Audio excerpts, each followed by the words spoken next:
आपण ज्याला म्हणतो अनिल कवी अनिल माहिती असतील आरा देशपांडे नागपूरचे, त्यांनी आपल्याकडे मराठीत पहिल्यांदा मुक्तछंदात कविता लिहिली.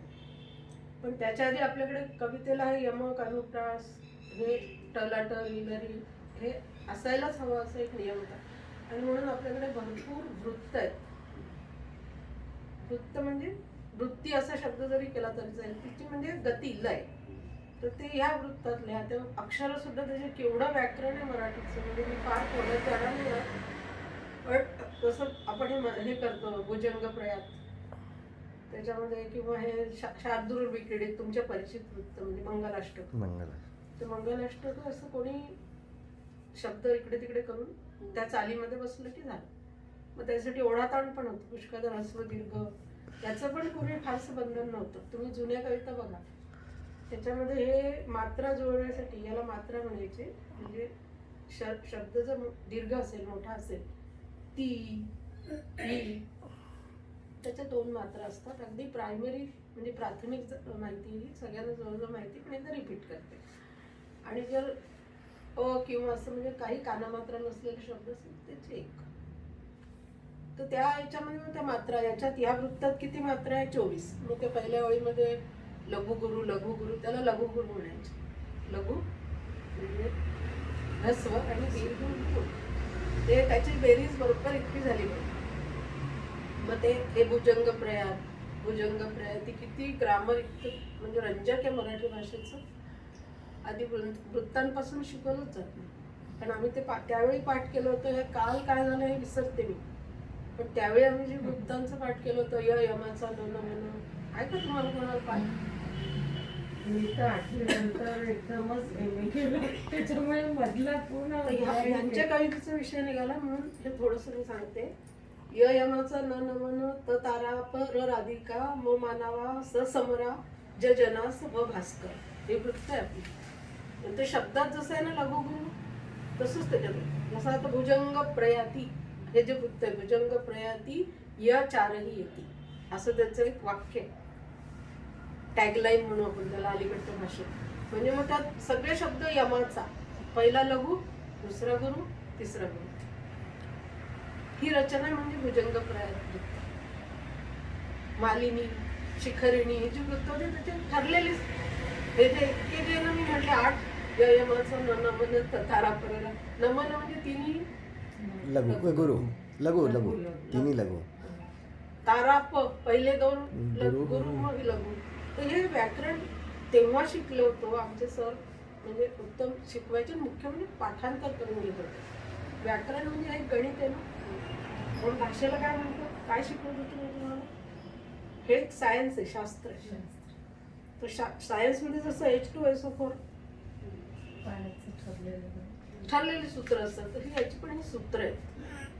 आणि म्हणून या सूत्रांप्रमाणे पूर्वी कविता लिहिल्या जायच्या.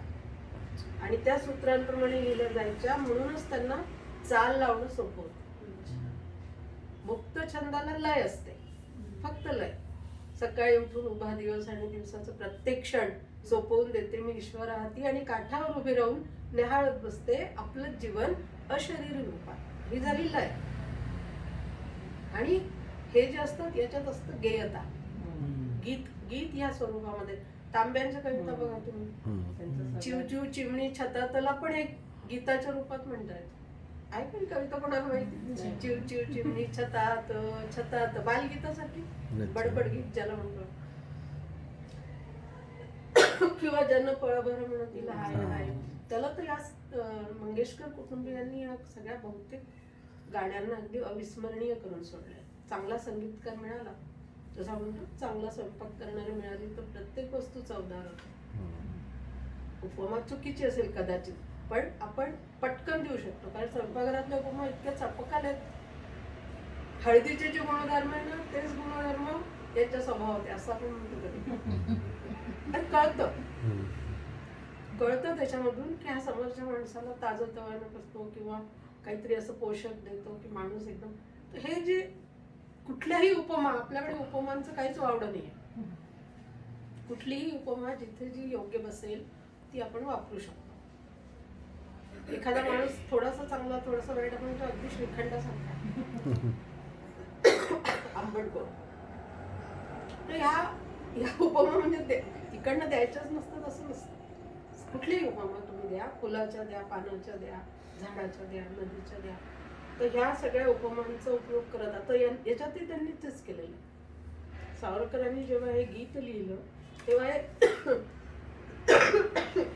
संगीतबद्ध करताना संगीतकाराने सूट घेतलेली. माझ्या हे लक्षात आलं, त्यांनी लिहिलेली कविता हे आपण जे प्रत्येक ठिकाणी स्वतंत्र ते भगवती हा शब्द हा जास्तीचा शब्द आहे. जास्तीचा म्हणजे मूळ कवितेत आहे, पण पण एकदाच गाण्यात बसवायसाठी सारखा त्या सारख्या ओळीत नाही. तर याचा अर्थ अगदी सलग आहे. म्हणजे ह्या वरच्या दोन ओळी, वरच्या दोन छोटे तुकडे आणि खालचा एक तुकडा हे जोडलेले आहे. पण त्याच्यामध्ये येतं स्वतंत्र ते भगवते. काल मी 2-3दा वाचली. मी काय करते, कोणतंही मला समजून घ्यायचं ना, तुम्हाला सांगते हा मंत्र की ते वाचायचं. ते जेव्हा आपण 2-3 वेळा वाचतो ना, तेव्हा हळूहळू आपल्याला ते उलगडायला लागतं. आपण काय करतो, आपला स्वभाव, मनुष्य स्वभाव काय, एक तर कसली तरी घाई असते पहिली गोष्ट, किंवा आपल्याला हे असतं की पटपट आटपून टाकायचं. तिसरं म्हणजे आपण सिरियसली तिकडे बघतच नाही. सिरियसली बघणं म्हणजे गंभीर होऊन बघणं नाही, त्या साहित्य प्रकाराकडे गांभीर्याने बघायचं. पुष्कळ लोक काय सिरियसली म्हणजे अगदी असे बसलेले असतात. वक्ता जेव्हा बोलत असतो तेव्हा त्याच्याकडे असं नाही बघत की तो काय बोलतोय, किती छान पोचत, ते असे बसले असे तोंड पाडून. मी पुष्कळदा माझं हे निरीक्षण करणे की खूप वाईट स्वभाव आहे. कार्यक्रमात गेल्यानंतर त्या सगळ्या कार्यक्रमातल्या श्रोत्यांकडे बघणं, त्यातूनही आपल्याला खूप शिकता येतं रागेणं. आता तू शाळा कॉलेजला शिकवते, तू मुलांकडे बघत जा नुसती. कधी मुलं येतात ना तुमच्या इथे की नाही येत आपल्यासाठी, कधी त्या मुलांकडे नुसतं बघितलं तरी कळतं की हा इथे बसलाय, हा देहाने बसलाय की मनाने बसलाय. देहबोली हा जो प्रकार आहे, हा देहबोली हा प्रकार आपल्याला पटकन समोरच्या माणसाबद्दल बरंच काही सांगून येतो. फक्त त्याच्यासाठी हवी आपली निरीक्षण शक्ती. म्हणून प्लॅटफॉर्मवर बसताना मी कधीच बोर होत नाही. गाडी लेट झाली तर उलट मला थोडं बरं वाटतं की आपल्याला जास्त माणसं पाहायला मिळतात. तुम्ही या सगळ्या छोट्या छोट्या गोष्टी जर जीवनात घेतल्या ना, पहिली गोष्ट म्हणजे माणूस बोर होत नाही कुठे, आणि दुसरं म्हणजे मनुष्य स्वभावाची छोटे छोटे नमुने त्याच्या वागण्या बोलण्यातून आपल्याला ओळखायची सवय लागते. तसं हे गाड्याबद्दल मी परत मूळ मुद्द्यावर येते, नाही तर मग आपली कविता शिकायची राहून जाईल. तर मी शिकणं हा शब्द नाही वापरत आज. मी हे सांगते की मला जेवढं कळलंय तेवढं मी तुमच्याबरोबर वाटून घेते आज. पटकन इंग्रजीत म्हणतात ना शेअर कर, शेअरिंग. आणि हे शेअरिंग मी अतिशय केअरिंग असं म्हणजे काळजीपूर्वक करते की हे मला तुमच्याबद्दल जे प्रेम वाटतं आणि तुम्ही जे उत्सुकतेने इथे आलेला, विशेष करून अश्विन परवा आला आणि मला हे जाणवलं की त्याला माझी ही पडलेली अवस्था बघवत नाही, म्हणून त्याने मला जणू काही असं प्रोत्साहित केलं. तुम्ही काहीतरी आम्हाला भले पडल्या. मग आता मी सावरकरांबद्दल बोलताना पडल्या कसं बोलतो. जी व्यक्ती इतकी चैतन्यमय होती आणि ज्या व्यक्तीने बालपणी आमच्या आयुष्यात चैतन्य निर्माण केलं, खूप कळत नसतं लहानपणी, अजूनही परिपक्वता श्रेयसला म्हणते की तुला अजून परिपक्वता यायची, पण तोपर्यंत आपल्या आयुष्यात काहीतरी आयडियल्स असतात. ऐकून म्हणा, किंवा माझे वडील नेहमी बोलायचे सावरकरांबद्दल. पूर्वी मला एक गोष्ट आज जाणवते की तेव्हा असं उघडपणे सावरकरांबद्दल फारसं बोललं जात नव्हतं. ठराविक ग्रुपमध्ये ब्राह्मण लोक किंवा अशा एखाद्या मंडळामध्ये असं काहीतरी केलं जायचं छोटंसं. त्याचा गाजावाजा पण होत नव्हता, कारण की सावरकरांबद्दल बोलणं म्हणजे तत्कालीन सरकारला आवडेल की नाही ही भावना होती. स्वतंत्र भारतातली ही स्थिती होती. म्हणून फक्त कधीतरी आमची शाळा थोडीशी ह्या विचारसरणीची होती म्हणून तिथे सावरकर निबंध स्पर्धा किंवा असं काहीतरी व्हायचं. मग त्या निमित्ताने थोडंसं वाचायचो आम्ही. खूप अभ्यास कधीच केला नव्हता.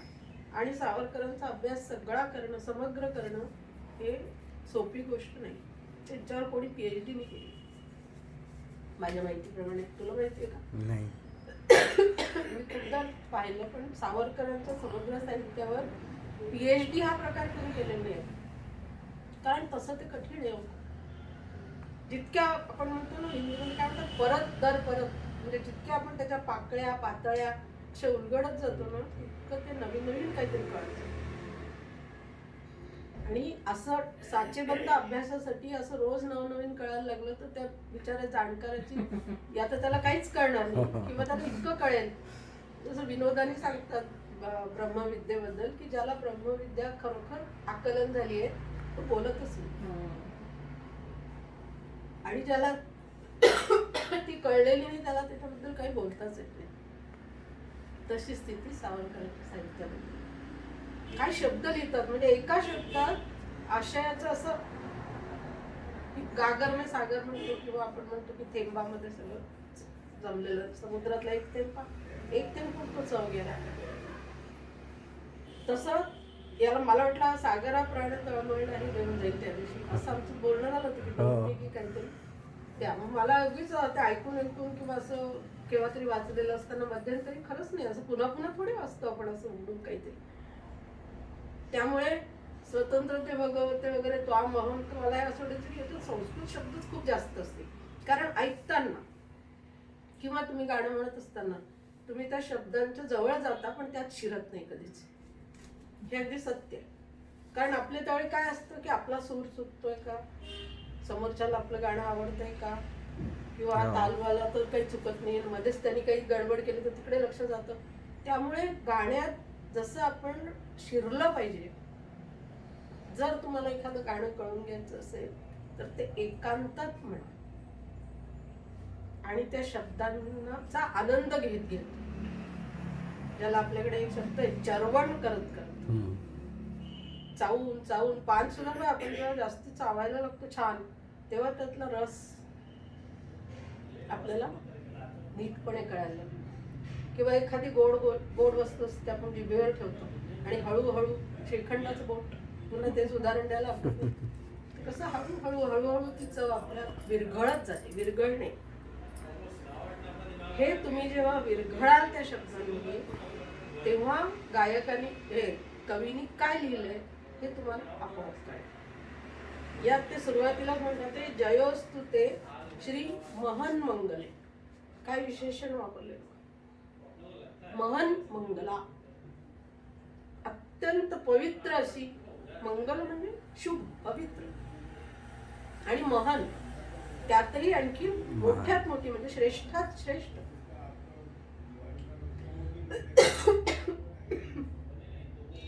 जयस्तुते श्री महन मंगले शिवास्पदे शुभदे. शिवास्पद, शिव म्हणजे तुम्हाला माहिती शुभ, शुभ.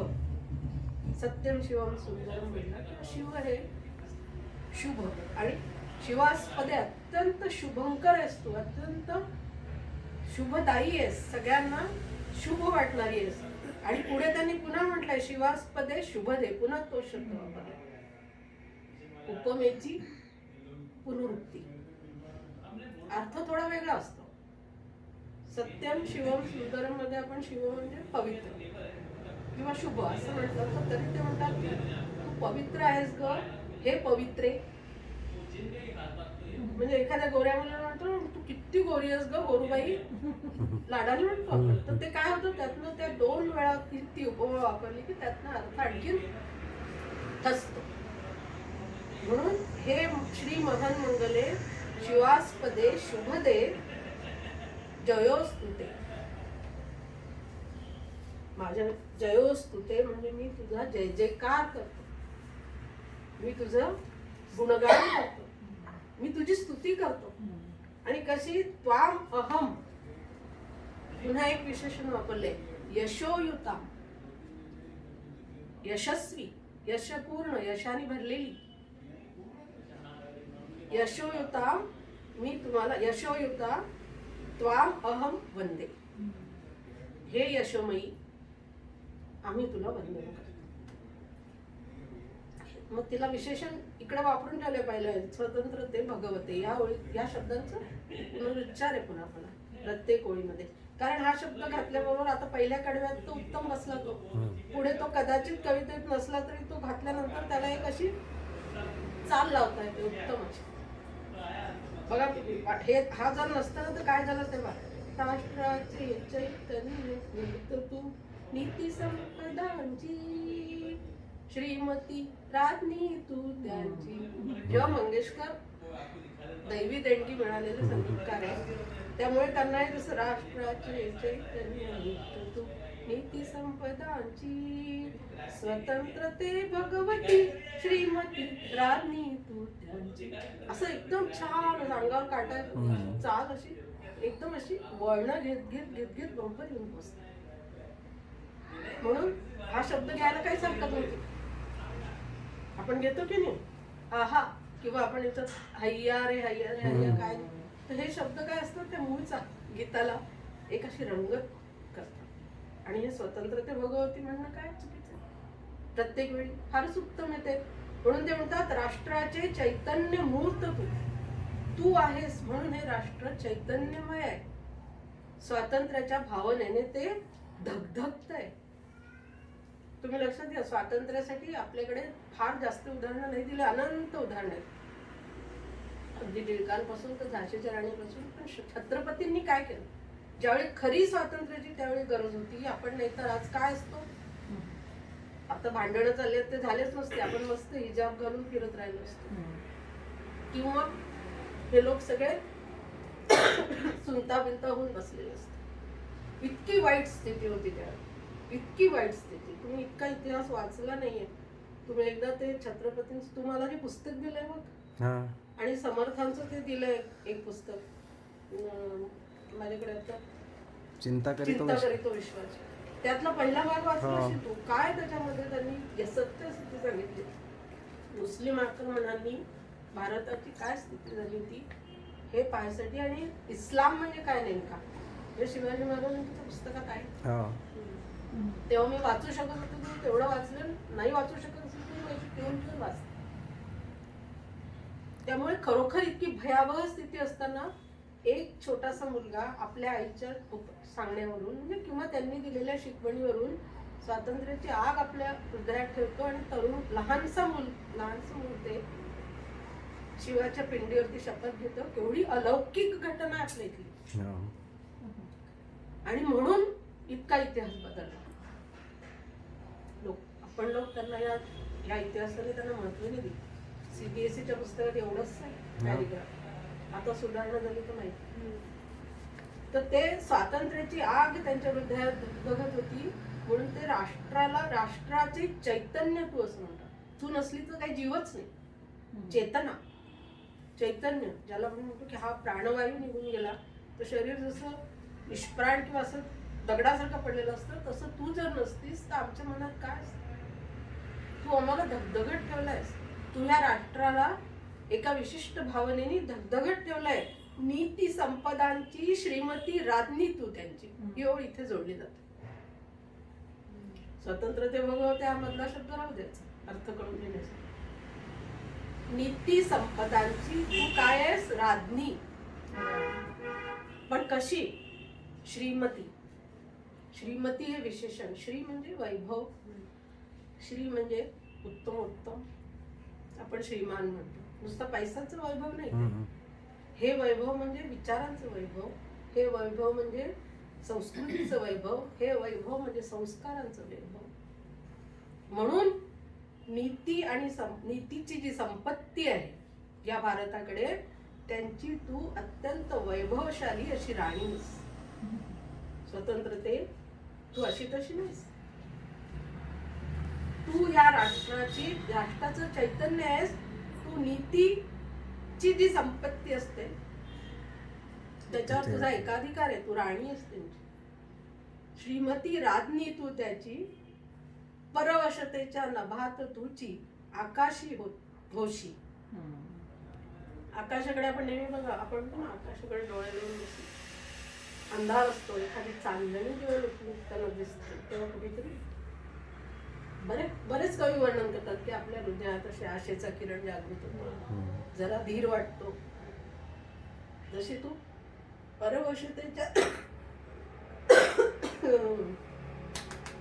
परवशतेच्या नभात तुझी आकाशी होशी, तू आहेस दूर कुठेतरी नजरेसमोर या पारतंत्र्यात परवशता.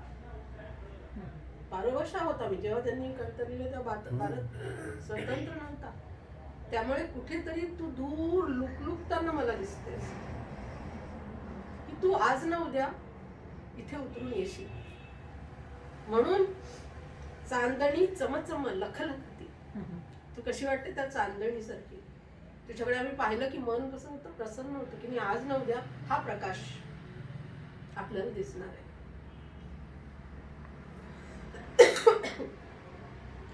शब्दरचना किती सुंदर केली बा. चांदणी चमचम लखलखती.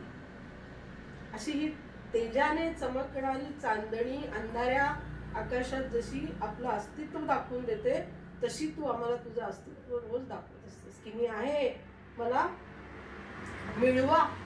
म्हणजे मी तुमच्याकडे यायला उत्सुक आहे, मी येईल, घाबरू नका. या अंधारातून बाहेर पडण्याचा रस्ता आहे. आणि म्हणून हे स्वतंत्रते भगवते वंदे त्वामहं यशोयुताम वंदे. पुन्हा तेच रिपिटेशन आहे की हे स्वतंत्रते, हे भगवते, हे नीती संपदांची राज्ञी, आम्ही म्हणून तुला वंदन करतोय आज प्रेमाने, मायेनी किंवा अतिशय निष्ठेने. की दुसऱ्या कडव्यात त्यांनी काय वर्णन केलं बघा. येथे त्यांचं कवी म्हणून दिसतं. म्हणजे सावरकर जरी किती क्रांतिकारक असले, जहाल विचारांचे असले, परदेशी वस्तूंची होळी केली, अमुक केलं, इंग्रजांना भ्यायले नाही, समुद्रात उडी घेतली निर्भय, पण इथे ते किती नाजूकपणे म्हणतात बघा. गालावरच्या कुसुम. किती सुंदर उपमा दिली मला. इतकं म्हणजे हे होऊन गेलं, गालावरच्या कुसुमी किंवा कुसुमांच्या गाली. म्हणजे त्याच शब्दाला उलट पालट करून ठेवलं. गालावरच्या कुसुम. कुसुम म्हणजे फुल, फुल, पुष्प. गालावर फुलं फुलतात असं म्हणजे सुंदरतेचं ही एक निशाणी आहे, ही एक खूण आहे. गालावरच्या कुसुमी. आणि दुसरं काय म्हटलंय, कुसुमांच्या गाली किंवा फुलांच्या गालांवर. म्हणजे फुलांच्या पाकळ्यांवर, फुलांच्या एकूण रूपावर त्याचं जे दिसतं आपल्याला. गाल कसे पटकन दिसतात आपण पाहिलं, गाल अगदी लाल झाले असं, गाल फुगले, रागात लाल झालेलं म्हणतो की नाही. हे तो शब्द इथं गालावरच्या कुसुमी. तुझ्या गालांवरची फुलं किंवा जणू काही फुलांचे गाल म्हणजे पाकळ्या किंवा त्याचं सौंदर्य. तूच जी विलसत असेल आली. तुझ्यावर हे इतकं सौंदर्य आहे, हे स्वतंत्रते, तू किती सुंदर आहेस ग. असं वाटतं कधी तू येशील, कधी भेटशील. इथे स्त्रीची सुंदरता नाही, स्वतंत्रता देवीची सुंदरता. स्वातंत्र्य खरंच किती सुंदर आहे. आपल्याला पारतंत्र्याचा अनुभव घ्यावा नाही लागला. म्हणजे मी तर स्वातंत्र्यानंतर म्हणजे मिळाल्यानंतर 2 वर्षांनी जन्माला आले. त्यावेळी तर सगळे बेहोश होते. स्वातंत्र्य मिळालं, स्वातंत्र्य मिळालं. आणि काही विचार करा, महात्मा गांधी की जय, नेहरू चाचा की जय, हे करत करत आम्ही मोठे झालो. आज आता विचारांना कळतं की आपण किती वर्ष वाया घालवली हे करण्यामध्ये आणि खरं काय आहे. उशीर झाला. आत्ताच्या मुलांनाही उशीर झालाय. त्यांनाही कळत नाही, कारण त्यांना शिकवलं जात नाही इतिहास. ते त्यावेळी ते म्हणतात आहे की तूच जी विलसतचे लाली. हे सौंदर्य हा लालिमा तुझाच आहे. तू असलीस तरच हे सौंदर्य जळजळून उठे.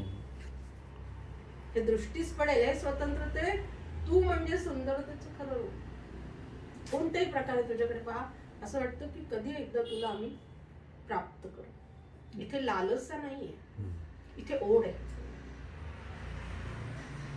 ही ओढ आहे. इथे लालसा. लालसा म्हणजे इच्छा असते की नाही ही मुलगी आपल्याला मिळालीच पाहिजे, तसं नाही. तरी स्वतंत्र्याची ओढ लागली त्यांना. तू इतकी सुंदर आहेस, इतकी देखणी आहेस, इतकी मनमोहक आहेस आणि इतकी आम्हाला आनंद देणारी आहेस की तू कधी आम्हाला भेटशील. अशी ओढ लागून राहिलेली आम्हाला. आणखी उपमा देतात. उपमांची बहार बघा. तू सूर्याचे तेज. इकडे कुसुमांची लाली म्हणतात है ना, गालावरच्या कुसुम म्हणतात. आणि इकडे म्हणतात तू सूर्याचे तेज. तू इतकी मोहात पडतेस की तू नसलीस तर काहीच नाही. सूर्याचं तेज नसेल तर काय शेस. 2 दिवस पाऊस पडला आणि सूर्याने उगवला तर आपण बेचैन होतो. आणि हे तेज आहे म्हणून या पृथ्वीवरचे सगळे व्यवहार नीट चाललेले आहेत. म्हणजे त्या तेजामुळे हे सगळं चलन नीट होऊ शकतं. कुठे लोकलीस तू? तू सूर्याचे तेज, उदधीचे गांभीर्य ही तुझी. उदधी म्हणजे समुद्र, उदकाचा साठा. या उदधीचे गांभीर्य, समुद्र किती गंभीर असतो पाहिलाय तुमच्यापैकी सगळ्यांनी? त्याच्या काठावर संध्याकाळच्या वेळी जाऊन उभं राहिले ना, तर असं तो गाज ज्याला म्हणतात, समुद्राची गाज असते, नुसता आवाज नसतो, नदीची खळखळ असते. आपल्याकडे शब्दांना काही कमी नाही, तर ते समुद्राच्या ज्या लाटांचा जो आवाज येत असतो, असं तुम्ही, मला या सगळ्या साहित्याने इतकं काही असं केलं होतं की असं वाटतं हे सगळे अनुभव आपण घ्यावे. भर 12 वाजता रात्री गंगेच्या काठी जाऊन बसण्याचा पण अनुभव घेतला. फक्त काही आवाज नसतात, नीरव शांतता, ज्याला नीरव शब्द आहे, नीरव, एकही आवाज नाही. रव म्हणजे आवाज.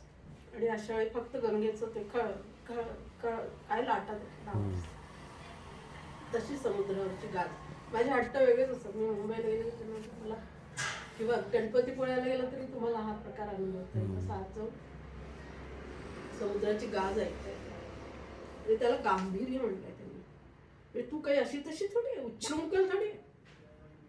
सागराचे गांभीर्य आणि सूर्याचे तेज या दोन्हींचा संगम म्हणजे तो. एकीकडे बघा किती वेगळं, तेज वेगळं, गांभीर्य वेगळं, शांतता वेगळी आणि लखलखणं वेगळं. पण हे दोन्ही जेव्हा एकत्र होईल तरी ते तुझं रूप आम्हाला याच्यात दिसतं. सूर्याकडे पाहिलं तरी तुझी आठवण आहे, सागराकडे पाहिलं तरी तुझी आठवण आहे. अशी आहेस तू. अन्यथा ग्रहण नष्ट तेच.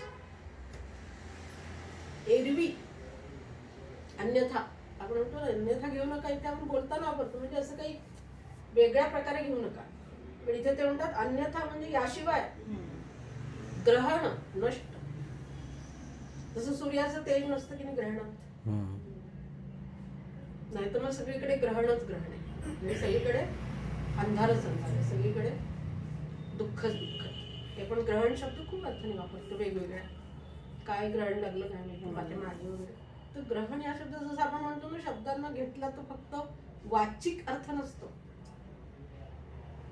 शब्दांच्या 3 जाती माहिती का श्रेयस तुला? तू आत्ताच शिकलाय, सांग बरं. अभिधा, लक्षणा, व्यंजन. तर ह्या अभिधा म्हणजे तुम्हाला सरळ अर्थ कळणार. चला ग्रहण म्हणजे सूर्याला काय पृथ्वी हे करते वगैरे, जे काय असेल भौगोलाच्या भाषेत. पण दुसरं ग्रहण म्हणजे त्रास, अंधार. ग्रहणाच्या वेळी मन कसं उदास असतं, म्हणून त्यानंतर सगळं अस्वच्छ वातावरण असतं, म्हणून आंघोळ करणं, तुळशीचं पान टाकणं, या सगळ्या गोष्टी त्याच्यामुळे लावलेल्या. अन्यथा तू नसलीस तर ग्रहण आहे. कसं आहे ग्रहण? आहे साधन आहे नष्ट आणि तेची, असे 2 वेगवेगळे शब्द वापरले. जर एकत्र लिहिलं असतं ना, नष्ट तेचे असं केलं असतं, त्याला चेची मात्रा दिली असती, तर मग हे ग्रहण कसं आहे, माणसाला नष्ट करणार, त्रास देणार. पण इथे ते म्हणतात नाही, तर हे ग्रहण तू नसलीस तर हे सगळं काय नष्ट तेची, हे सगळं काही कामच नाही, नाहीच होण्यासारखं आहे. स्वातंत्र्य नसेल तर काय करायचं? अन्यथा ग्रहण नष्ट तेची, नाही तर मग सगळीकडे ग्रहण लागल्यासारखी स्थिती होईल, आणि झालेलीच आहे बाई. म्हणून हे स्वतंत्र ते भगवते. इथं प्रत्येक वेळी स्वतंत्र ते भगवते त्वामहं यशोयुता वंदे. हे ध्रुवपद आहे, त्याला ध्रुवपद म्हणतात. का म्हणतात नीता? कारण ते सुरुवातीलाच आपण घेतो आणि परत आता ध्रुवपद का म्हणतात? ध्रुव कसा आहे, आढळ. त्यामुळे तुम्ही मध्ये काही करा, परत तिथे ते ती ओढ अपरिहार्य आहे, म्हणून त्याला ध्रुवपद म्हणतात गाण्यात. दुसरं त्यांनी तिचं वैभव किंवा तिचं आणखीन विशेषता वर्णन करताना म्हणतात ते मोक्ष मुक्ती ही तुझीच रूप आहे. सावरकर विद्वान होते, असं नव्हतं की कवी मनाचे होते फक्त. त्यामुळे कोणत्याही गोष्टीचं तर खोलात, म्हणजे असं जितकं सूक्ष्म आपल्याला अवगाहन करता येईल तितकं करत. अवगाहन म्हणजे घुसून जायचं त्याच्यात, नुसतं पोहणे बरोबर असतं, आणि अवगाहन म्हणजे थेट तळाचा शोध घ्यायचा. कशी स्वतंत्रता मोक्ष मुक्ती ही तुझीच रूपे, तुलाच वेदांती मध्ये पुन्हा आले स्वतंत्र ते भगवते ते सोडून द्यायचं. योगी जन परब्रह्म वदती. केवढी मोठी उपमा दिली ही स्वतंत्र ते देवी मोक्ष मुक्ती ही तुझीच रूपे. माणसाला मोक्ष हवा असेल या आयुष्यात तर स्वतंत्र मिळवा, स्वातंत्र्य मिळवा. मुक्ती मिळवायची असेल तरी स्वातंत्र्य प्राप्ती करणं फार जरुरी आहे. ही तुझीच रूप आहे. आणि म्हणून वेदांतात तुझं वर्णन काय योगी जनांनी काय केलंय? परब्रह्म. परब्रह्म म्हणजे परम ब्रह्म, श्रेष्ठ असं एक रूप परमेश्वराचं. ब्रह्म म्हणजे सगळं जग. आता या तत्वज्ञानात आपण फार खोल शिरलो तर ज्ञानेश्वरीकडे वळून जाऊ है ना. म्हणून या कवितेपुरतच आपण इकडे राहू. ज्ञानेश्वरी कधीतरी नंतर शिकू जर माझा जीव चांगला राहिला. ब्रह्म ज्याला म्हणतो जगत ब्रह्म सत्य जगन मिथ्या असं जे सूत्र आहे आपल्या याच्यात ते ब्रह्म. परम ब्रह्म परब्रह्म तू आहेस. मोक्ष आणि मुक्ती ही तुझ्यातच मिळते. जर माणूस स्वतंत्र नसेल किंवा स्वातंत्र्य प्राप्तीसाठी त्यांनी काहीच केलं नाही तो आयुष्य व्यर्थ आहे. तुला वेदांतात जो शब्द सांगितला आहे योगीजनांनी परब्रह्म तो म्हणजे तू. सर्वश्रेष्ठ अस्तित्वाची खूण. माया नाहीस तू, ब्रह्म आहेस. माया काय असते? भ्रामक असते. ब्रह्म काय असते? सत्य. ब्रह्म सत्य जगन मिथ्यामधलं सत्य. त्यामुळे योगीजन ज्याला परब्रह्म परब्रह्म म्हणतात ते म्हणजे तूच साक्षात. मोक्ष सुद्धा तुझ्यातच आहे आणि मुक्ती सुद्धा तुझ्यातच आहे. मनुष्य जीवनाला काय मागतात? सगळ्यात आधी कोणाला अभिलाषा काय असते? मोक्ष. माहित नाही मोक्ष कसा मिळतो तरी म्हणतात नाही आम्हाला मोक्ष मिळाला पाहिजे, मुक्ती मिळाली पाहिजे, तिथे गेलो पाहिजे. प्रयत्न काय करत नाही कोणी है ना. एका साधूची ह्याची बनियाची गोष्ट म्हणतात वासूळ गवत खाते वासूळ वाघ वाघ करत राहिला. लोकांना वाटलं याला काहीतरी बोलायचंय, काही दान द्यायचंय का म्हणून तुम्हाला माहिती ती कथा सगळ्यांना. ते कोणतं तरी भस्म काय त्याचं आठवतात की बोलेल तर तो म्हणतो वासूळ गवत खाते म्हणजे वाचा गेलेली आहे, मरणाच्या दारात पोचला तरी लक्ष कुठे आहे तुझं? गवत ओढून गेले तर तो सगळं खाऊ. म्हणजे ही जी स्थिती याच्यात कधी माणूस सुटू शकत नाही. आपण म्हणतो, मी स्वतः अनुभव सांगतो तुम्हाला की मला असं मोक्षमुक्ती हवी आहे पण ह्या दुखण्यात जीव नको अटकायला असं वाटतं. म्हणजे काहीतरी तर अपेक्षा आहे. होऊ दे जे व्हायचं असं एकदाही मनात येत नाही. कधी कधी मग मी शेवटी हे सगळं ओढून ताळून डोक्यात विचारून म्हणते की जाऊ दे, पडायचं असेल डोळ्यात राहू, जे ठरवलं असेल त्याने. पण तरी आतून दुखदुख असते की आपल्याला ओढायचं नाही. आपल्याला मोक्षही नको. मला मोक्षाची अपेक्षा नाही, मुक्ती हवी. कशी हवी? निरामय. हे काहीतरी माणसाची शेवटपर्यंत अपेक्षा असते. असं निरपेक्ष असणं म्हणजे विदेही अवस्थेत पोचणे. ते विदेही अवस्थेत पोचलीच नाही ती ही मुक्ती परब्रह्म. ते म्हणतात जे जे उत्तम. इथपर्यंत कळलं का अश्विन? जे जे उत्तम उदात्त उन्नत सगळं भाग असं म्हणतो. इथे उ शब्द प्रत्येक आपले जे अ आ इ ई उ मधले जे स्वर आहेत ना त्याला स्वर म्हणतो आपण. बाकी व्यंजन असतात ते या स्वरांमध्ये उत्तिष्ठ असा आपण म्हणतो. सगळे चांगले शब्द सुरुवात होतात उदधी. उदक म्हणजे पाणी. आणि पाण्याचं इतकं महत्व आहे या जगात की त्याच्यातून सगळ्या परमेश्वरांचा निवास जवळजवळ पाण्याच्या काठी. तुम्ही बघा श्रीराम शरयू विलीन झाले, श्रीकृष्ण यमुनेच्या काठीच लहानाचे मोठे झाले त्याच्या डोहामध्ये. इकडे आणखीन कोणाकडे विष्णू तर साक्षात समुद्रामध्ये पडलेले असतात. म्हणजे हे पाणी किंवा जल आपल्याला तर शरीरात असं म्हणतात किती टक्के पाणी. आणि पाणी नसलं तर जिवंत नाही राहू शकत सृष्टीवरचा एकही जीव. इतकं महत्वाचं आहे पाणी. म्हणजे उ शब्दाला आपण फक्त तेवढं उदक म्हणतात सगळ्या वायूंना म्हणजे उदाहरण आहे स्वा. तर हे जे प्रकार उ हा शब्द जेव्हा येतो तेव्हा उत्तम उदात्त. उदात्त श्रेष्ठ उदात्त. काही त्याच्यामध्ये नीच विचारांना थाराच नाही. आणि उन्नत प्रगतीची इच्छा करणार जे या जगात आहे उत्तम उदात्त उन्नत.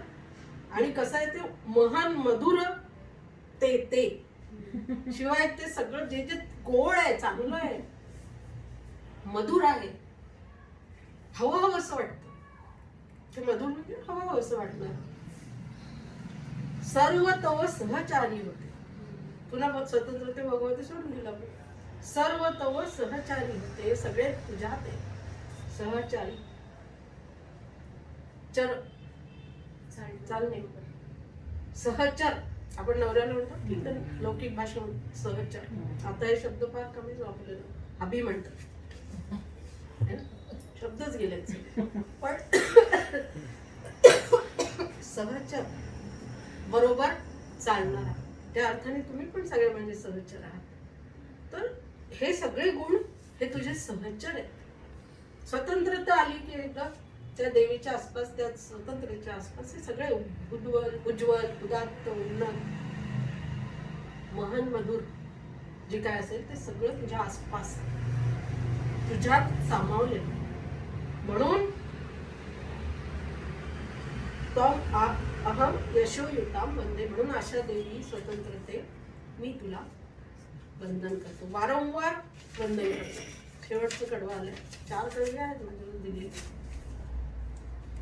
आता यांनी थोडेसा ट्रॅक बदलला, आता यांनी थोडीशी आपली दिशा बदलली. ही स्वतंत्रता अशीच मिळते का प्रत्येकाला? नाही. हे अधम रक्त रंजिते, आतापर्यंत कुसुमाच्या गालाचे कुसुमी वगैरे करत करत, उदधीचे तेज, लखलखणारी चांदणी वगैरे सगळ्या उपमा झाल्यानंतर शेवटी ते म्हणतात अधम रक्त रंजिते. ती केव्हा प्राप्त होते स्वतंत्रता? अधमांचं रक्त रंजित अशी तुझं रूप आहे. अधमांचं रक्त सांडल्याशिवाय तुझी प्राप्ती होत नाही. आपण याचं उदाहरण पाहिलंच आहे मुघल काळामध्ये. ह्या आपल्याकडे इतके जे वीर होऊन गेले पेशव्यांचं खरं म्हणजे मला इतिहास, पेशव्या आणि काही माझे स्वप्न अपुरी ठेवली. त्यात एक होतं की पेशव्यांचा संपूर्ण इतिहास माळव्यातल्या लोकांना जे ऐकतील त्यांना क्रमशः बाजीरावापासून, पहिल्या बाजीरावाचं कालच, आज तुम्ही 26 फेब्रुवारीला म्हणतात ना, 25 फेब्रुवारी 1728 मध्ये बाजीरावांनी, तो कोण नवाब होता काय ती मला नाव सुचून नाही, त्यांची नावं एकदम लक्षात येत नाही. तो बाजीराव दक्षिणेकडे गेला होता मोहिमेवर आणि त्यावेळी तो त्यांच्या राज्यात शिरला. 40,000 सैनिक, थोडं विषयांतर होतं पण आपण शेवटाकडे आलो हे सांगणं जरुरी आहे. 650 तोफा हे घेऊन की आता आपण हे राज्य काबीज करायचंच. 1728 माझ्या सण लक्षात राहत नाही पण हा थोडस माझ्या लक्षात आहे. आणि 25 फेब्रुवारी शिरल्याबरोबर आता बाजीराव त्यांना कळलं की आपल्या राज्यामध्ये, ते 28 वर्षाचे आणि हा निजाम 57 वर्षाचा परिपक्व. त्यांनी तर बेधडक तिकडे शिरून गेल्याबरोबर तसेच धावत आले दक्षिणेतून आपल्या सैनिकांसह. आणि त्यांनी पाहिलं की समोरासमोरची लढाई शक्य नाही. 650 तोफा, आपल्याजवळ एकही तोफ नाही आणि 40,000 सैनिक. मराठ्यांची युद्धनीती फार वेगळी होती. त्यांनी दुसऱ्या प्रदेशात धुमाकूळ करायला सुरुवात केली आजूबाजूच्या. तो जिथे होता त्याच्या, तो घाबरून गेला. म्हणजे त्याला कसं काय जिंकेल? इकडे आपल्या आजूबाजूचे त्याच जे होतं प्रदेश जिकडे जिकडे तिथे धुमाकूळ. बरं मराठ्यांचा धुमाकूळ म्हणजे कमी नाही.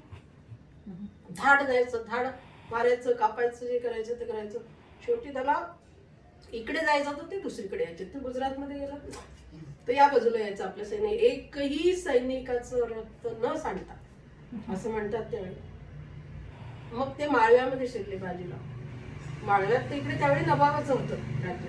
मग तर त्यांना वाटतं आता झालं आपल्या राज्यातच शिरले सगळे नासधूस करून. म्हणून मग त्यांनी परत आले. शेवटी त्यांना नाईलाजाने परत यावं लागलं. बरं तोफा आणता आले नाही. 650 तोफा ते आणायच्यात हळूहळू जावं लागेल. मग तोफा मराठा त्यांना मिळाला दान म्हणजे सगळ्यांना तिथेच सोडल्या. आणि तर इथे त्यांच्यावरती चालून आलं माळव्यामध्ये. तोपर्यंत त्यांनी माळव्यामध्ये सगळीकडे नासधूस करून टाकली. ती सगळं तोडून फोडून टाकलं होतं, जिंकून टाकलं होतं. त्यामुळे त्या दिवशी, आणि तो होता पहिले बाजीराव पेशवा, श्रीमंत बाजीराव पेशवा, 28 वर्षाचं वय. हे असे पराक्रम करणारे आपल्याकडे वीर आले. म्हणून आपली स्वतंत्रता अशी खंडित होता होता पुन्हा वाचायची, पुन्हा खंडित होता होता वाचायची. तर ह्या स्वतंत्र्याला ते म्हणतात, म्हणून ते म्हणतात अधम रक्तरंजित. हा शब्द मला एकदम आठवला. अधमांचं रक्त, त्याच्याने तू रंगलेली आहेस. रंजित, या रंजन शब्दाशी इथे काही संबंध नाही. हे अधम रक्तरंजिते सुजन पूजिते. दुसरं विशेषण का लगेच कसं हळूवार वापरतात. सुजन तुझी पूजा करतात. अधमांच्या रक्ताने तू माखलेली आहेस. आणि सुजन तुला पुजतात. पुन्हा श्री स्वतंत्रते जोडून द्या. तुझ्यासाठी मरण ते जनन. केवढी सुंदर कल्पना वापरली. आपल्या लोक म्हणतात की वीर मरण प्राप्त झालं तरी तुझ्यासाठी मरण ते जनन. अगं तुझ्यासाठी मरण म्हणजे खरा पुनर्जन्म आहे, खरा जन्म आहे माणसाचा. सार्थक जन्माचं सार्थक होणं म्हणजे तुझ्यासाठी हा देह ठेवणं. तुझ्यासाठी मरण ते जनन आणि तुझं वीण जनन ते मरण. तू नसलीस, पारतंत्र्यात आम्ही जगलो तर जणू काही मृतच जीवन जगलो असं म्हणायला हरकत. काय अर्थ आहे आमच्या जगण्यात, काय अर्थ आहे आमच्या असण्याला, आणि काय अर्थ आहे आमच्या पराक्रमाला. इतक्या इतिहासात आम्ही पराक्रम सांगतो, काय काय अर्थ आहे. तुझं वीण जनन, तुझं वीण मरण ते जनन, तुझ्यासाठी मरण ते जनन आणि तुझं वीण जनन ते मरण. तू नसलीस, तुला प्राप्तीसाठी काहीच प्रयत्न केले नाही तर आम्ही मेल्यासारखंच जगलो ना ग. काय उपयोग आहे आमच्या जगण्याचा. तुझं सकल चराचर शरण. हे स्वतंत्रते ह्या पृथ्वीवरचे चर आणि अचर. आपल्याकडे अचरांचं अचलांचं केवढं मोठं कार्य आहे. छत्रपतींच्या जर पाहिलं ना, संयम करा, केवढी मदत केली छुप युद्ध करायसाठी, गनिमी काव्याने लढण्यासाठी. नद्या इथे आपल्या इथल्या अडून बसायच्या, नर्मदेच्या पलीकडे जाणं म्हणजे फार कठीण होतं. तर इथले चल आणि अचल हे सगळे कसे आहेत, शरण आहेत तुला. स्वतंत्रते अगं तुझ्या पुढे सगळेच नतमस्तक आहेत. नाही तर काय उपयोग आहे. त्या नदीतनं रक्ताची पाठ वाहते, काय उपयोग. पवित्र नद्या भंग होतील, मंदिरं तुटतील. चराचर शरण याचं रिपिटेशन केलंय. हे स्वतंत्रते वंदे त्वाम अहम यशोयुताम वंदे. म्हणून हे स्वतंत्रते तुला मी, हे यशोमयी, तुला मी मनापासून वंदन करतो. तू आहेस म्हणून आम्ही आहोत. तुझ्यासाठी जगलो तर आमचं खरं जीवन, तुझ्यासाठी मरता आलं तर त्याहून अधिक उत्तम, आणि तुझ्यासाठी काहीच केलं नाही तर आमचं जगणं सुद्धा मरणापेक्षाही खालच्या पातळीवर असेल. म्हणून हे स्वतंत्रते भगवते त्वाम अहम यशोयुताम वंदे. हे यशोमयी, हे भगवती. आता आपण भगवती शब्दाकडे येऊ. आतापर्यंत आपण त्याच्यावर सगळीकडनं फिरत आलो. मूळ शब्द जे ध्रुवपदासारखे आहेत, स्वतंत्रते भगवते, आणि मंगेशकरांनी जे गाण्यात अगदी चपखल बसून त्याला एकदम सुंदर चाल बसवली, ते स्वतंत्रते भगवते म्हणतात. भग भाग्य, भग म्हणजे सुदैव. त्याच्यापासून मग हा धातू आहे संस्कृत, मग त्याच्यापासून भाग्यवान, भाग्यशाली, भाग्य असे शब्द म्हणतात. आणि म्हणून आपण देवीला हे भगवती असं म्हणतो, कारण ती अतिशय भाग्यवान, श्रेष्ठ, आपल्याला सगळं देणारी असते, तेजस्वी असते. भ हा शब्द म्हणजे तेजाशी जवळच, माहिती आहे. भास्कर म्हणतो, अभिमान म्हणतो. त्यात जिथे भ शब्द येतो ना, भारत असं आपल्याला नाव मिळालेल्या देशाला, म्हणून सगळे ओरडतात की काय इंडिया इंडिया करता. भारत शब्द आहे, भारत, तेजामध्ये रत असलेला देश. भ रत, म्हणून भ या शब्दाचं भगवते असं म्हणतात. तिला विशेषण काय वापरलं, हे तेजस्वी, हे तेजस्विनी, हे भाग्यशाली. म्हणून मी तुला, हे यशोमयी, तुला मी अगदी मनापासून वंदन करते. अगदी शब्दाला धरून याचा अर्थ सांगितलं. जास्त चर्चा केली नाही आपण. 2-2-3-3 तास शिकायचो. आठवत असेल, मग झालं असतं शिवाजी महाराजांचं, त्याच्यावरच आम्ही 10-15 मिनिटं बघलो असतो. इकडे लगेच पेशवे आले असतो. कुठून मला आठवण दिसते अगदी पासून तर शेवटच्या बाजीराव पेशव्यापर्यंत. म्हणजे ते एक सांगणं हा सुद्धा एक आनंद असतो. असं आपण असं काठावरून नाही फिरलो ना तर खूप मजा येते. आपण असं त्यात शिरायचं. पाण्यात कसं शिरल्यावर किती मजा येते. आपण काठावर बसून बघतो त्यालाही बरं वाटतं, पण त्या नदीच्या पाण्यात खळखळणाऱ्या पाण्यामध्ये शिरून 2-4 पाय मारले, अर्धे कपडे ओले झाले, इकडून तिकडे धावलो, तर लहान मुलं सुद्धा केवढी खुश असतात. तसं ह्या सगळ्या शब्दांच्या मध्ये आपण असं खेळलं पाहिजे. ते इतकं खेळणं माझ्या प्रकृती मला शक्य नव्हतं, आणि मला एक अर्धवट सोडायला आवडलं नसतं की आपण एकच कडवं सांगा. माझ्या वाणीला शक्ती राहिली तर मी म्हणजे संकल्प सोडते तुमच्यासमोर की मी जोपर्यंत बोलता येते तोपर्यंत मी तुम्हाला काय हवं असेल तुम्हाला सांगा. माझं दुसरं काहीच नाही, एवढंच आहे. आणि ते जेवढं आहे ना तेवढं मी असं नाही की अगदी एवढं आहे तरी म्हणतात एवढंच आहे. अमृत म्हणजे ते थेंबाहूनही ती कोणती कविता आहे? परमाणू. ही अंजुली तांब्यांचीच कविता आहे. तांब्यांची की कशी बशी तसं ते ही कोरांटी मधुघट बाळगी अंगणी कशी तरी म्हणतात ना ते देवपूजेस्त ही कोरांटी शेवटी शेवटी मधू मागाशी माझ्या सख्यापरी. तुम्ही सगळ्यांनी म्हटलेलं गाणं आहे.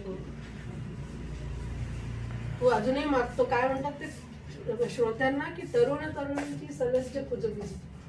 इथे जर सरळ अर्थ सांगितलं की तरुण आणि तरुणी हे भेटतात आणि जसे बोलतात, तसं नाही त्याचा अर्थ.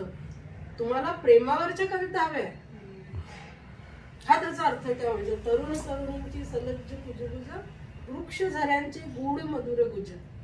अजून तुम्हाला निसर्ग कविता हव्या छान छान माझ्याकडून, चंद्रावर, चांदण्यांवर, फुलांवर, झाडांवर.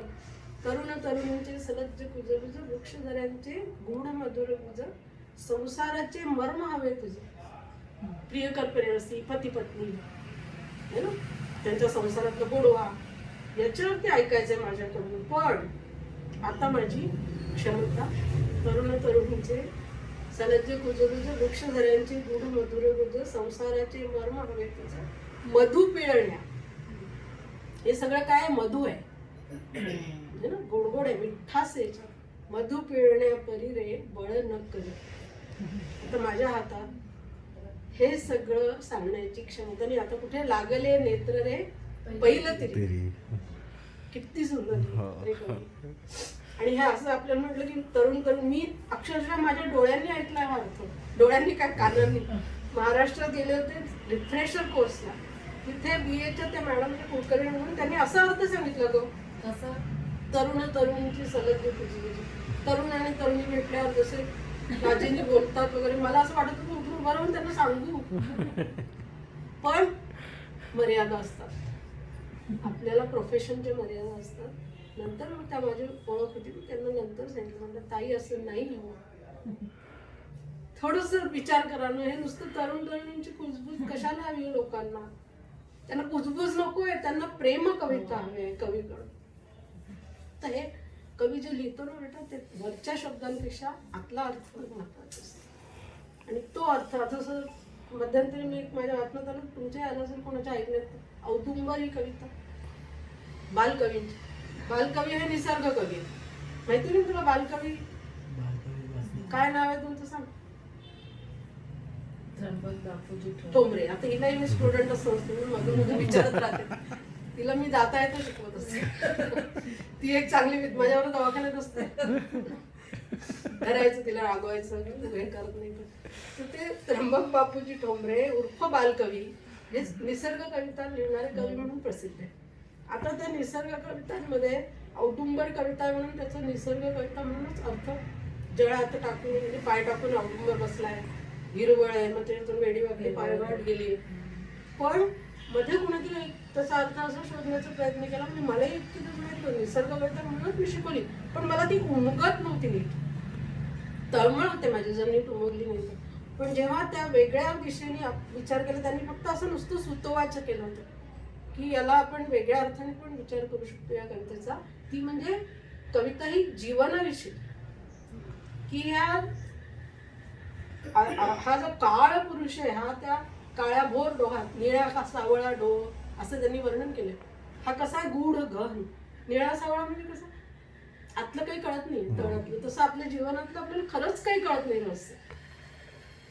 म्हणतो ना आपण जन्माला आलो म्हणून जगायचं, जगतोय म्हणून सगळे व्यवहार करायचे, इतकी उदासीनता नसतेच म्हणजे. पण तरी आणि मग एक दिवस चाललो. तर हे जे आपल्या सर्वसाधारण जीवन आहे त्या जीवनात म्हणजे निळा सावळा डोळा, म्हणजे काही कळत नाही कशाला. आपण जन्माच्या प्रश्नाला मृत्यूचे उत्तर मार्डेकर लिहितात, किती सुंदर लिहिलं ना. जन्माच्या प्रश्नाला मृत्यूचे उत्तर देई विश्वंभर तुझे काय. विचारत राहा तुम्ही का बरं जन्म कशाला मनुष्य आम्हाला घातलं इतकं दुःख. मग जा बाबा एक दिवस या काठावरून त्या काठावर. तो औदुंबर निळा सावळा डोळ जे जीवनाचं रहस्य कळतच नाही त्यात तो बसलेला आहे. आणि आजूबाजूला पायवाटा आहेत त्या कशा धुसर वेड्या वाकड्या. हा जीवनाचा मार्ग सरळ थोडी. त्या पायवाटेकडून कसं तरी जाण्याचा प्रयत्न करायचा आणि अखेर कुठे येऊन पोहोचायचं. अंतिम ध्येय काय आहे? न कळलेलं रहस्य. निळा सावळ्या डोळ्यात तो औदुंबर काय टाकून बसला. एकदा नव्या पद्धतीने ही कविता आपल्याला पाहायला हवी. म्हणून मी आयुष्यभर कवितेवर प्रेम केलं. कारण कवितेतून नित्य नूतन ती काय म्हणतात ही आहे पार्वती सारखी नित्य नूतन रूप असायचं ना. पार्वती म्हणतात बो आपल्याला भेटली अशी पार्वती. शंकर पार्वती एकदा गप्पा मारत बसले. त्यांनी म्हटलं गप्पा मारत बसले म्हणजे काय त्यांना एवढा वेळ होता विध्वंसातून किंवा एकूण सृष्टीचं हे सगळं चालण्यापासून शंकर पार्वती जेव्हा पाहावं तेव्हा एकदा ते या पर्वतावर गप्पा मारत बसले. आणि मग पार्वतीने प्रश्न विचारला. असं नेहमी येतं. त्याच्यामुळे त्यांनी शंका व्यक्त केली इतका वेळ यांना केव्हा मिळायचं. पण त्याच्यात त्यांनी विचारलं पार्वतीने की तुम्ही काय चिंतन करताय एवढं. तर तो म्हणे मी गीतेची आठवण करते. असं फार सुंदर किस्सा आहे. गीतेची आठवण करतो. तिला आता पार्वती किती झाली देवी तरी तिला एकदम मनात मत्सर निर्माण झाली की कोण ही गीता. म्हणजे अगं मी याच्यासाठी आठवण करते तू जेव्हा जेव्हा माझ्याजवळ असते तेव्हा तेव्हा मला गीता आठवते. ती गीता नव्हे वेडे. गीता म्हणजे श्रीकृष्णाने अर्जुनाला सांगितलेली गीता जी नित्य नूतन आहे तुझ्यासारखी. ज्ञानेश्वरीतही आलं आहे ना. तेच म्हणजे त्याच्यामध्ये दिलंय. तर त्यांनी जे नित्य नूतन आहे म्हणजे ते प्रत्येक वेळी त्यांनी रंगवत गीतेपेक्षा ज्ञानेश्वरी आपण का बरं रमून जातो. कारण त्याच्यामध्ये हे सगळे ज्ञानेश्वर असं वेगवेगळ्या ह्याच्यातून आपल्याला फिरवून आणतात. फार सुंदर आहे. म्हणून मध्ये मध्ये ते म्हणजे पुन्हा एकदा नव्याने वाचलं. तर 12वा अध्याय 15वा अध्याय हे काय असतं पाट्या टाकण्याचं काम असतं. म्हणजे त्याच्यातही आम्ही रंगून जात होतो पण ते शिकवण्यासाठी आपण वाचत असतो. स्वतःसाठी वाचत नाही. पहिल्यांदा नाही कळत. मलाही कळलं असं मी म्हणतच नाही. परंतु आपण जसं जसं ते तुला म्हटलं ना मी जसं जसं या महासागरात शिरत जातो तसे ते तळाचे शंख शिकले निरनिळी हिरवीगार झाडं वगैरे ती दिसू लागतात. समुद्रात केवढी वैभव. म्हणून साहित्यामध्ये नेहमी वरवर वाचू नका. कमी वाचा. जेव्हा वेळ मिळेल तेव्हाच वाचा. पण तेवढा भाग असा वाचा की तुम्ही इथे इथे त्याचा विचार म्हणजे तुम्हाला ते असं छान डिश अशी इतकी बढिया वाटेल की अरे यार याच्यात तर हे पण प्रत्येक गोष्टीकडे नव्याने बघ. रागेने तू गाणे म्हणतेस ना तू जर या त्यातला अर्थ तुला एकदम भिडला ना तुझ्या स्वरांमध्ये आपोआप तो भाव येईल. आणि आपलं गाणं कधीतरी आपले लोक खरंच टाळ्या वाजवतात. चांगलं असतं ते सुरात पक्क असतं पण ते आपल्याला समोरच्यापर्यंत पोचवता येते का. आपण सूरच पोचवतोय की ताल पोचवतोय तबला वाजवतोय पेटी पोचवतोय त्या टाळ्या आपल्याला मिळतात पण आपण शब्द पोचवलाय का. तो जेव्हा पोचेल ना तेव्हा जी कडकडून टाळी पडते ना अर्थात समोरचा श्रोताही तेवढा ग्रहण करणारा असला पाहिजे. त्यात असतात अगं काही त्यांच्यासाठी आपण म्हणायचं. मी कायम हे लक्षात ठेवलं की माझ्या 10 मुली बसल्या समोर त्याच्यातल्या 5 तरी अशा आहेत की ज्यांना हे हवं आणि 5 अशा आहेत की ज्यांना फारसा रस नाही आहे पण ते आपोआप मग हळूहळू त्याच्यात कसं ओढायचं हे बघायचं. कारण की समोरच्या श्रोत्याला ओढणं त्यांनी टाळी देणं म्हणजे असं म्हणतात की हे सर्कल पूर्ण होतं. ऊर्जेचं जे सर्कल असतं ना ते पूर्ण होतं. आपण म्हणतो ना वडिलांना नमस्कार कोणीतरी शास्त्रज्ञांनी शोधून काढले. त्यांनी डोक्यावर हात ठेवला की तुमचं रक्ताभिसरण की आईच्या डोक्यावर आईने ठेवला की रक्ताभिसरण चांगलं होतं नाही वडिलांनी आणि आईने डोक्यावर हात ठेवला तर ते पोटाचे विकार होत नाही वगैरे वगैरे हे वेगळ्या अंगाने अभ्यास शोधून काढतात. तर तसं ते सर्कल पूर्ण आपण नाटक करतो, नाटकाला कडकडून टाळी पडली एखाद्या वाक्याला, एखाद्या याला, तर आपल्याला झालं असं वाटतं की आतून आपलं रक्त कसं छान सळसळायला लागतं, तब्येत छान राहते, जेवण मस्त जातं त्या दिवशी. हे जे शारीरिक बदल, आता मी काय घरातल्या घरात तर मदत काही शारीरिक बदल नाही होणार, पण माझं हे जे नाही माझं आयुष्य की मी बोलत राहिलं पाहिजे, ते मी करत नाही सध्या, म्हणून मला कळत आहे. पण आता ते करण्यासाठी ताकद आहे का, मग ती ताकद मिळवायची का असं करून, असं मी रोज पडल्या पडल्या काय करावं की जेणेकरून आपली जी ओरिजिनल ऊर्जा आहे ती कुठून मिळणार. कॉलेजला 5-5 तास बोलत होते नाही, आपण तर एकदाही खोकला येत नव्हतं, आणि घरी आले की पुन्हा सगळं करायला तयार. असं मी म्हणून याच्यात मी शब्द सोडून दे, मला सांगावं लागतं अपर्णा म्हणतात नाही म्हणून, मी म्हणूच नाही कधी. मी संचालन करताना पण कधी मी म्हणत नाही आता आपण हे करूया, आता त्यांना पुष्पहार अर्पण करणं, हे सारखे जे इथे चालतं नाही तर मी त्यांना इथे बोलवते, अरे तूच बोलवतेस ना, है ना. आदरणीय पाहुण्यांनी कृपया मंचावर यावं एवढं म्हटलं तरी चालतं. मी बोलवते, मी हे करते, हे मी टाळायला हवं, पण ते कधी कधी बोलावं. म्हणून आता निघालं तर प्रत्येकाने आपल्या आयुष्याचं ध्येय ठरवलं, जे वाचाल ते नीट वाचा. माझ्याकडे मी हेच सांगते, फक्त करमणूक म्हणून नका वाचू, हे करमणूक होतेच त्याच्यातून. आता मी कधीतरी हे स्टेटस टाकते तर माझी करमणूक, माझी स्वतःची पण करमणूक होते. की आळस हा माणसाचा फार मोठा शत्रू आहे, तर चला आजपासून त्याला मित्र बनवू, म्हणजे आणि काळशी बघा.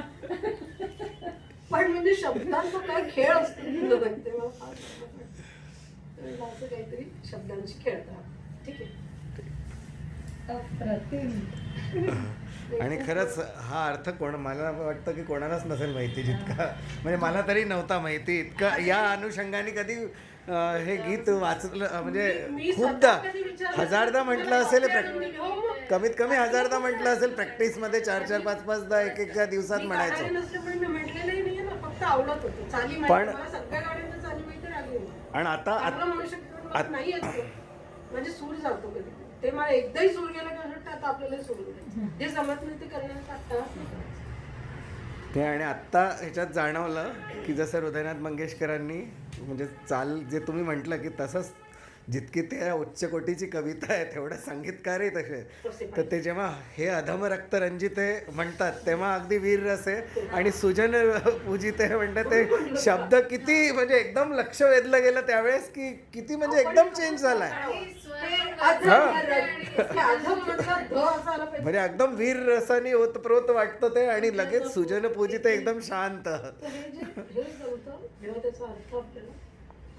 आपण ऐकून म्हणतो नाही की आधी ऐकता की नाही तुम्ही कोणते गाठवड, त्याच्या जोडीला अर्थ थोडंसं जाणून घेतो. एकदम अप्रतिम कार्यक्रम. आता खूप दिवस झाले केले नाही, करा. कोविड गेला, अजून गेला, भिवू नका. माझ्यासारखी 0 इम्युनिटी कोविडचे 2 वर्ष पार पडले, म्हणजेच काही बेनजर नाही. पण ज्याची वेळ येते, कोविडमध्ये बरेच लोक गेले, मी खरं सांगते. पण ते काय होतं, काही घाबरून जातात, घाबरल्याने काय होतं, एक तर जायची वेळ आलेली असते, कुठलं तरी बोट असं धरावं, एवढंच नक्की. या बाबतीत मला जराही शंका नाही की बोट धरायला काहीतरी हवं, नाही तर साधे जुलाबून सुद्धा माणूस दिसते. काय त्याच्यामध्ये जीवनात आपल्याला 10-15 वेळा झालेली असते डिहायड्रेशन, पण बोट धरायला कोणतंही लागतं तेवढंच, आणि मृत्यूला फक्त ते बोट धरतं. तर म्हणून भिवू नका. आणि तेव्हाही सगळ्यांना सांगितलं की नका भिवू, जपा. म्हणजे आपल्याला समजावून ना, पण इतकं अगदी की दिवस रात्र त्याची चर्चा होत होती, ती कोणी बोलायला लागली नाही, ती बंद. जे होईल ते का, जेवढा प्रयत्न करेल तेवढा करा, परमेश्वरावर विश्वास करा, तो जेव्हा वेळ येईल तेव्हा तुम्ही येईल. पण चर्चा नका करूया, चर्चेने काय डोकं असं बचबची